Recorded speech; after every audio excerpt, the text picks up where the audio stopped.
नमस्ते मेरे प्यारे विद्यार्थियों। आप सभी का मेरे चैनल हिंदी विद दीप्ति मेहता में हार्दिक स्वागत एवं अभिनंदन। जैसा कि हम कक्षा 9th क्षितिज पुस्तक का पहला पाठ गद्य खंड का दो बेलों की कथा पढ़ रहे थे, जिसके अंतर्गत हमने प्रेमचंद जी का कवि परिचय देख लिया था और आगे का पाठ देख लिया था। हमने पढ़ लिया था कि दोनों बेल है वह मोती और हीरा, दो बेलों का नाम था। वह गया के वहाँ से रस्सी तोड़कर भाग गए थे। गया कौन था? जूरी का साला। उसके बाद से रस्सी तोड़कर भाग गए थे और भागते भागते एक जगह उन्होंने फसल भी खा ली थी और उछल कूद करते करते हीरा है वह खाई में भी गिर गया था। इस तरह से हमने देखा था कि अंत में मोती ने देखा खेल में झगड़ा हुआ चाहता है तो किनारे हट गया। यहाँ तक हमने देखा था। तो चलो आज भाग 2 के अंतर्गत हम शुरू करते हैं। अरे यह क्या, कोई सांड डोकता चला आ रहा है। हाँ, सांड ही है। वह सामने आ पहुंचा। दोनों मित्र बगले झांक रहे हैं। सांड पूरा हाथी है। यानी उन दोनों के सामने एक सांड आ रहा था हीरा मोती के सामने। वो देख के वो दोनों डरने लग गए। उससे भिड़ना, जान से हाथ धोना है, लेकिन न भिड़ने पर भी जान बचती नहीं नजर आती। वो दोनों सोच रहे हैं कि इससे भिड़ेंगे तो मरेंगे, नहीं भिड़ेंगे तो भी मरेंगे। इन्हीं की तरफ आ भी रहा है। कितना ही भयंकर सूरत है। दोनों सोच रहे हैं कि हमारी तरफ ही आ रहा है और इसकी भयंकर सूरत है, अब तो अपन मरेंगे। मोती ने मुख भाषा में कहा, बुरे फंसे। मोती क्या कह रहा है? बुरे फंसे, जान बचेगी, कोई उपाय सोचो। यानी हमारी जान बचाने का आप कोई उपाय सोचो। हीरा ने चिंतित स्वर में कहा, अपने घमंड में भूला हुआ है। आरजू विनती ना सुनेगा, भाग क्यों न चले। वो कह रहा है, हीरा कह रहा है कि जो सांड है वो अपने घमंड में चूर है, वो किसी की विनती सुनने वाला नहीं है। तो हम ऐसा क्यों ना करें कि चलो यहाँ से भाग चले। भागना कायरता है। कौन कह रहा है? मोती। तो फिर यही मरो। हीरा कह रहा है, बंदा तो 9-11, सॉरी, तो फिर यही मरो। मोती कह रहा है, तो बंदा तो 9-11 होता है, यानी भाग चलता है। और जो दौड़ा है तो फिर कोई उपाय सोचो जल्द। उपाय यही है, उस पर दोनों जन एक साथ चोट करेंगे। मैं आगे से रगे देता हूँ, तुम पीछे से रगे दो। दोहरी मार पड़ेगी तो खड़ा होगा मेरी ओर झपटे, तो भाग खड़ा होगा मेरी ओर झपटे। तुम बगल से उसके पेट में सींग घुसेड़ देना। जान जोखिम है पर दूसरा उपाय नहीं है। दोनों इस तरह से कह रहे हैं कि एक इधर से मारेगा, एक उधर से मारेगा और अपनी जान बचा लेंगे। दोनों मित्र जान हथेलियों पर लेकर लपके। सांड को भी संगठित शत्रुओं से लड़ने का तजुर्बा था। वह तो एक शत्रु से मल्ल युद्ध करने का आदी था। जो ही हीरा पर झपटा, मोती ने पीछे से दौड़ाया। जैसे ही सांड हीरा पे झपटा तो मोती ने क्या कर दिया? पीछे से उसको दौड़ाया। सांड उसकी तरफ मुड़ा तो हीरा ने रगेदा। सांड चाहता था कि एक एक करके दोनों को गिरा ले, पर ये दोनों भी उस्ताद थे, उसे यह वह अवसर न देते थे। एक बार सांड झल्लाकर हीरा का अंत कर देने के लिए चला कि मोती ने बगल से आकर पेट में सींग भोंक दिया। सांड क्रोध से आकर पीछे फिरा तो हीरा ने दूसरे पहलू में सिंह चुभा दिया। आखिर बेचारा जख्मी होकर भागा और दोनों मित्रों ने दूर तक उसका पीछा किया, यहाँ तक कि सांड बेदम होकर गिर पड़ा। तब दोनों ने उसे छोड़ दिया। दोनों मित्र विजय के नशे में झूमते चले जाते थे। मोती ने अपनी सांकेतिक भाषा में कहा, मेरा जी तो चाहता था कि बच्चा को मार ही डालूं। मोती क्या कह रहा? मोती वैसे उद्दंड था और हीरा कैसा था? सीधा साधा था।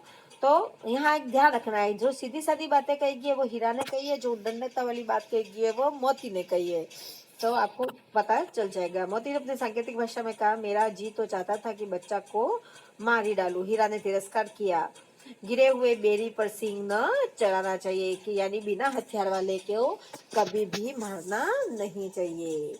ये राजपूतों का प्रण रहता है ना, कि बिना हथियार वाले को कभी भी मारना नहीं चाहिए। तो यहाँ पर आज़ादी से संबंधित ही ये पाठ है। तो इसमें हीरा के माध्यम से कवि ये कहलाना चाह रहा है कि कभी भी बिना हथियार वाले पे आक्रमण नहीं करना चाहिए। यह सब ढोंग है। बेरी को ऐसा मारना चाहिए कि फिर ना उठे। तो मोती क्या कह रहा है? ये सब ढोंग की बातें हैं, है ना। बेरी को तो हमेशा ऐसा मारना चाहिए कि फिर कभी उठ खड़ा ही न हो और वापिस आक्रमण ही न कर पाए।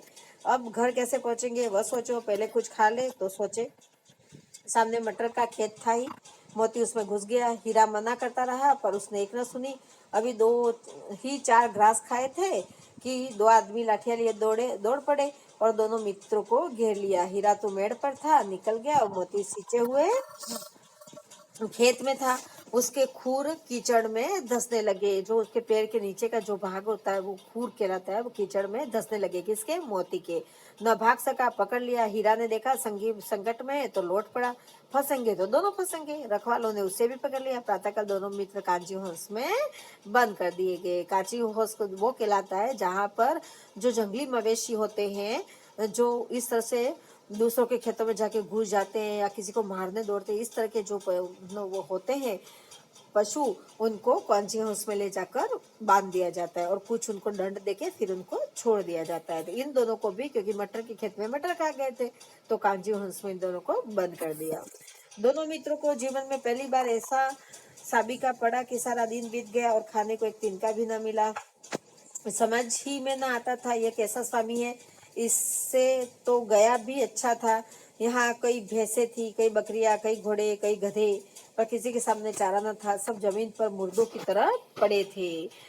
सभी को कोई भी चारा नहीं दिया जाता था और सब मुर्दों की तरह वहां पड़े रहते थे। कहाँ पर? कांजी हाउस में। कई तो कमजोर हो गए थे कि खड़े भी न हो सकते थे। सारा दिन दोनों मित्र फाटक की ओर टकटकी लगाए ताकते रहे कि अभी कोई हमारे लिए चारा लेकर आएगा, पर कोई चारा लेकर आता न दिखाई दिया। तब दोनों ने दीवार पर नमकीन मिट्टी चाटनी शुरू की, पर इससे क्या तृप्ति होती। यानी मिट्टी को चाटने से कभी पेट भरता है क्या? पेट नहीं भरता। रात को भी जब कुछ भोजन न मिला, हीरा के दिल में विद्रोह की ज्वाला दहक उठी। मोती से बोला, अब तो नहीं रहा जाता। मोती, हीरा क्या कह रहा है? अब तो बहुत भूख लगी है, अब रहा नहीं जा रहा है। मोती ने सिर लटकाए हुए जवाब दिया, मुझे तो मालूम होता है प्राण निकल रहे हैं। मोती क्या कह रहा है? अब तो प्राण निकलने वाले हैं, ऐसा मुझे मालूम हो रहा है। इतनी जल्दी हिम्मत न हारो भाई, यहाँ से भागने का कोई उपाय निकालना चाहिए। मोती ने कहा। तो हीरा क्या कह रहा है? इतनी जल्दी हिम्मत मत हारो, हम यहाँ से भागने का कोई उपाय सोचेंगे। आओ दीवार तोड़े, मुझसे तो अब कुछ नहीं होगा। बस इसी बूते पर करते थे, सारी अकड़ निकल गई। बाड़े की दीवार कच्ची थी, हीरा मजबूत तो था ही। अपने नुकीले सिंग दीवार में गड़ा दी और जोर मारा तो मिट्टी का एक चिप्पड़ निकल आया। फिर तो उसका साहस बढ़ा। उसने दो दो के दीवार पर चोटें की और हर चोट में थोड़ी थोड़ी मिट्टी गिराने लगा। उसी समय कांजी उसका चौकीदार लालटेन लेकर, लालटेन पुराने जमाने में जो चलता था, जानवरों की हाजिरी लेने आ निकला। हीरा का उज्जड़पन देखकर उसने उसे कई डंडे रसीद किए और मोटी सी रस्सी से बांध दिया। हीरा को तो वापिस बांध दिया गया। मोती ने पड़े पड़े कहा, आखिर मार खाई, क्या मिला? अपने बूते भर जोर तो मार दिया। हीरा कह रहा है, ऐसा जोर मारना किस काम का कि और बंधन में पड़ गए। जोर तो मारता ही जाऊंगा, जाए कितने ही बंधन पड़ते जाए, जान से हाथ धोना पड़ेगा, कुछ परवाह नहीं। यूं भी तो मरना ही है। सोचो, दीवार कूद जाती तो कितनी जानें बच जाती। इतने भाई यहाँ बंद है, किसी की देह में जान नहीं है। दो चार दिन और यही हाल रहा तो सब मर जाएंगे। हाँ, यह बात तो है। अच्छा तो ला, फिर अब मैं भी जोर लगाता हूँ। अब मोती ने भी, ये हीरा सब बातें सब किसने कही है? हीरा ने कही है, ठीक है। अब मोती क्या कह रहा है? मोती ने भी दीवार में उसी जगह सिंग मारा, थोड़ी सी मिट्टी गिरी और फिर हिम्मत बढ़ी। फिर तो वो दीवार में सिंग लगाकर इस तरह जोर करने लगा मानो किसी प्रतिद्वंदी से लड़ रहा है। आखिर कोई 2 घंटे की जोर आजमाई के बाद दीवार ऊपर से लगभग एक हाथ गिर गई और उसने दूनी शक्ति से दूसरा धक्का मारा तो आधी दीवार गिर पड़ी। अब मोती का प्रयास सफल रहा, क्योंकि पहले से आधी दीवार किसने खोद दी थी? हीरा ने खोद दी थी। दीवार का गिरना था कि अधमरे से पड़े हुए सभी जानवर चेत उठे। तीनों घोड़ियां सरपट भाग निकली, फिर बकरियां निकली, इसके बाद भैंसे भी खिसक गई, पर गधे अभी तक ज्यों के त्यों खड़े थे। यानी सभी जो चालाक थे वो सब भाग गए और गधा बेचारा सीधा साधा तो वो अभी तक यहाँ पर पड़ा रह गया। हीरा ने पूछा, तुम दोनों क्यों नहीं भाग जाते? एक गधे ने कहा, जो कहीं फिर पकड़ लिए जाए तो क्या हर्ज है, अभी तो भागने का अवसर है, हमें तो डर लगता है, हम यहीं पड़े रहेंगे। यानी जो कमजोर होते हैं, संघर्ष नहीं कर सकते, वह इस तरह की बातें करते हैं। आधी रात से ऊपर जा चुकी थी। दोनों गधे अभी तक खड़े सोच रहे थे कि भागे या ना भागे, और मोती अपने मित्र की रस्सी तोड़ने में लगा हुआ था, क्योंकि हीरा को मोटी रस्सी से बांध दिया गया था। जब वह हार गया तो हीरा ने कहा, तुम जाओ, मुझे यहीं पड़ा रहने दो, शायद कहीं भेंट हो जाए। हीरा क्या कह रहा है, मेरी रस्सी तो टूटने वाली नहीं है, मोती तुम भाग जाओ और मुझे यहीं पड़ा रहने दो, शायद फिर कभी अपनी मुलाकात हो जाए। मोती ने आंखों में आंसू लाकर कहा, तुम मुझे इतना स्वार्थी समझते हो हीरा? हम और तुम इतने दिनों एक साथ रहे हैं, आज तुम विपत्ति में पड़ गए तो मैं तुम्हें छोड़कर अलग हो जाऊं? हीरा ने कहा, बहुत मार पड़ेगी, लोग समझ जाएंगे यह तुम्हारी शरारत है। मोती गर्व से बोला, जिस अपराध के लिए तुम्हारे गले में बंधन पड़ा, उसके लिए अगर मुझ पर मार पड़े तो क्या चिंता, इतना तो हो ही गया कि 9-10 प्राणियों की जान बच गई, ये सब तो आशीर्वाद देंगे। यह कहते हुए मोती ने दोनों गधों को सींगों से मार मार कर बाड़े के बाहर निकाला, तो तब अपने बंधु के पास आकर सो रहा। भोर होते ही मुंशी और चौकीदार तथा अन्य कर्मचारी में कैसी खलबली मची कि इसके लिखने की जरूरत नहीं, बस इतना ही काफी है कि मोती की खूब मरम्मत हुई और उसे भी मोटी रस्सी से बांध दिया गया। दोनों को मोटी रस्सी से बांध दिया गया। बेचारों ने सबका भला किया, सबको भगा दिया। अब वो दोनों बच गए तो मार तो उन्हीं को पड़नी थी और उन दोनों को मार पड़ी। 1 सप्ताह तक दोनों मित्र वहां बंधे पड़े रहे, किसी के ने चारे का एक तीर भी न डाला। हाँ, एक बार पानी दिखा दिया जाता, यही उनका आधार था। दोनों इतने दुर्बल हो गए थे कि उठा तक न जाता था। ठठरियां निकल आई थी, बिल्कुल हड्डियां उनकी निकल गई थी। एक दिन बाड़े के सामने डुग्गी बजने लगी और दोपहर होते होते वहां 50-60 आदमी जमा हो गए। दोनों मित्र निकाले गए, उनकी देखभाल होने लगी। लोग आकर उनका सूरत देखते और मन फीका करके चल जाते। ऐसे मृतक बेलों को कौन खरीदार होता, क्योंकि वो इतने कमजोर हो गए थे तो कोई उनको खरीदना नहीं चाह रहा था, क्योंकि बैलों को खरीदने काम के लिए खरीदे जाते और ये बैल तो किसी काम आएंगे नहीं, बहुत कमजोर है, ऐसे करके कोई उनका खरीद नहीं रहा था। ससा एक दढ़ियल आदमी जिसकी आंखें लाल थी और मुद्रा अत्यंत कठोर आया और दोनों मित्रों के कुल्हे में अंगुली गोंद कर मुंशी जी से बातें करने लगा। उनका चेहरा देखकर अंतर्ज्ञान से दोनों मित्रों के दिल कांप उठे। वह कौन है और इन्हें क्यों टटोल रहा है, इस विषय में उन्हें कोई संदेह न हुआ। दोनों ने एक दूसरे को भीत नेत्रों से देखा और सिर झुका लिया। हीरा ने कहा, गया के घर से नायक भागे, अब जान न बचेगी। मोती ने अश्रद्धा के भाव से उत्तर दिया, कहते हैं भगवान सबके ऊपर दया करते हैं, उन्हें हमारे ऊपर क्यों दया नहीं आती। अब दोनों थक चुके थे बेचारे, तो हीरा भी सोच रहा है कि क्यों भागे होंगे, वहीं रहे होते तो भी जान बचती, अब जान जाने वाली है। और मोती भी कहने लग गया, भगवान सबके ऊपर दया करता है, हमारे ऊपर ही क्यों नहीं करता है। हमारे देश के आजादी के लिए जो लड़ रहे थे उनकी भी ऐसी ही हालत थी। उसी को यहाँ पर कवि ने लेखनीबद्ध किया है हीरा और मोती के माध्यम से। भगवान के लिए हमारा मरना जीना दोनों बराबर है, चलो अच्छा ही है, कुछ दिन उसके पास तो रहेंगे। एक बार भगवान ने उस लड़की के रूप में हमें बचाया था, क्या अब न बचाएंगे?